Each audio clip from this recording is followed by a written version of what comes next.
In the Apache way of life, there is a belief that a dark side of life is present, as well as a light side. In the dark side of life, there is misery and war, and nothing progresses for the Apache. The Apaches caused terror and fear in the settlers who petitioned the U.S. Army for protections. As a result, they became nomads and fugitives in their own country. In the Apache light of life, there is happiness, a world God created of peace and harmony. How do nomads and hunters find the light and spirit to become successful creators of enterprises? These creations included Inn of the Mountain Gods, Resort and Casino, Ski Apache, and cattle ranches, and led to prosperity and peace. This is the Apache spirit story. It starts on the dark. Cochise was born in the present-day Arizona. He led the Chiricahua band of the Apaches, not hostile to white settlers at first. He kept the peace. Cochise is reputed to have been the strategist and leader who was never conquered in battle. For 10 years, Cochise and his warriors fought the white settlers. Cochise peaceably surrendered to U.S. troops in 1871. Upon his death, he was secretly buried somewhere in or near his impregnable fortress in the Dragoon Mountains. His descendants reside on the reservation, Mescalero Indian Reservation.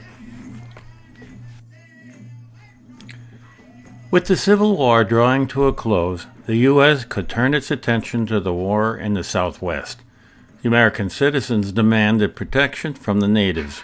Fort Union in northern New Mexico was established as a center of a million-acre reserve known as Bosque Redondo Indian Reservation. During this tragic period of U.S. history, the Navajo and Mescalero Apache Indians were starved into submission and then forced to march hundreds of miles to the reservation. The Navajo called this journey the Long Walk. When they arrived, 9,000 Navajo and Mescalero Apache were spread as far as 20 miles along the banks of the Pecos River. Nearly one-third of the captives died during the incarceration. The early experience in social engineering was doomed to failure. The Mescalero Apache, 450 strong, left without asking permission in 1865. The Navajo were held for 3 more years before the U.S. government resolved to undo this terrible mistake.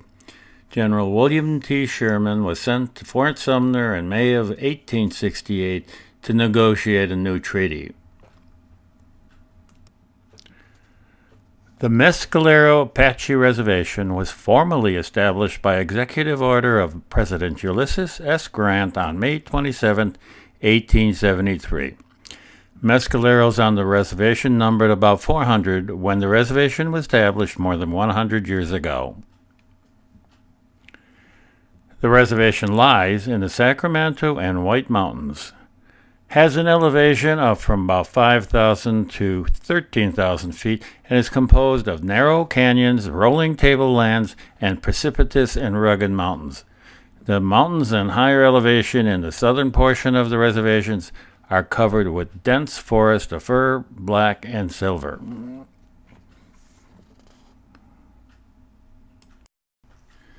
President Grant determined that reservations were to be managed by agencies of religious denominations who were already established as missionaries among the Indians, that is, as missionary work.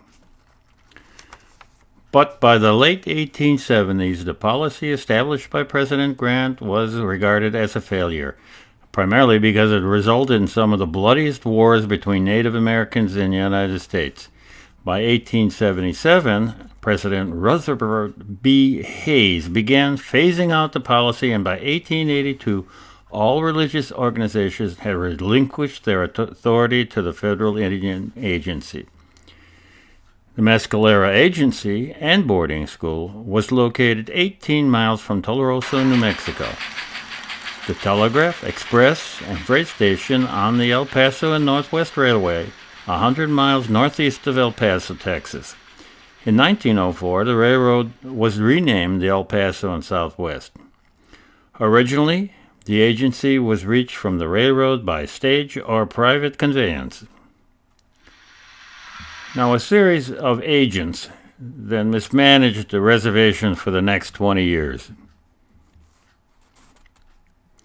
It was in 1880 that the outrages on the Mescalero were perpetrated by the military. Ponies were confiscated, and Natazilla, the chief of Mescaleros, was led by false statements to bring in his people, which ended in the brutal, indiscriminate shooting of 14 victims. Victoria was a Chiricahua chief of the Warm Springs Apache. Victoria bolted for Mexico with a group of followers. He and his people terrorized the border country with continual raids. In August, Victoria and his band, also a number of Lipan Indians, arrived and were feasted at the Mescalero reservation. The day after Victoria's coming, but before he left with his tribe, one of his men killed a Mescalero, and in a few weeks after killed a Mescalero woman. Later, he was taken by surprise and attacked by the enemy. Victoria and his band of 78 Apaches did not survive. His descendants reside on the Mescalero Indian Reservation. Geronimo was born in New Mexico near the head of the Gila River. Geronimo was the last warrior fighting for the Chiricahua Apache. He became famous for standing against the U.S. government and for holding out the longest. He was finally captured in 1886. News had come to the reservation of the anticipated surrender, which was expected to have good effect on the Mescaleros. While true, there were a few of this tribe with Geronimo, yet it was also true that some of the Mescaleros gave the government valuable aid in that campaign by acting as scouts. Geronimo's descendants today reside on the Mescalero Apache Reservation. About this time, 1895, Magoosh, a man of strong personality, was appointed Indian farmer, doing what he could by example as well as precept to inspire his people to tend the land. Among the developing influences was given to each head of a family a number of sheep, to raise or to trade. The cutting of lumber and erection of cabins was enforced. Cook stoves were given to those showing any real desire towards improving their condition. In 1895, Lieutenant Stotler relieved Agent Burnett, and it is due to his policy of urging, pushing, and shoving these natives to work that much of the improvement in the tribe is due. Nothing of any value for or with these natives had been done before his coming. He found the Indians living entirely in tents or teepees and subsisting wholly by the government. March 1896, the order went out that men's hair must be short, and by diplomacy, bribes, and punishment, all the men were induced to part with their tresses. It was now that these natives were beginning to see the light, that work was the inevitable destiny. A hungry stomach was found to be an excellent mode of discipline. Agent Statler worked nonstop for 3½ years to make the natives self-supporting. Discipline, work, sobriety, allotment of land, and an empty stomach had solved the so-called Indian problem on the Mescalero Indian Reservation.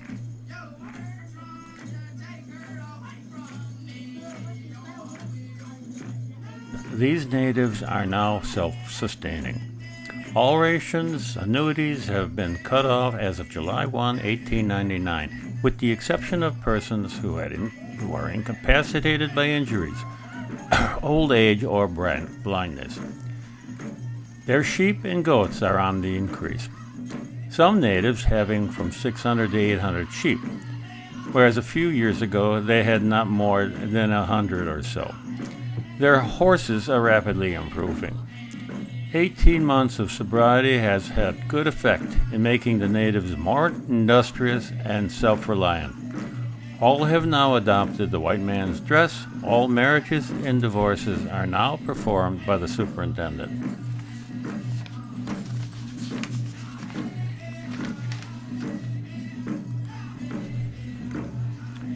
Whether it was Lieutenant Statler's discipline the fortitude and will of the Apache, the faith of the Christian missionaries, or the Apache grandmother's support for education, or all of the above. The Mescaleros reached an inflection point and selected the light of life. The pursuit of happiness can lead to peace and harmony, but it's not always easy. The reservation was totally unfit for agriculture, but was well adapted to raising livestock.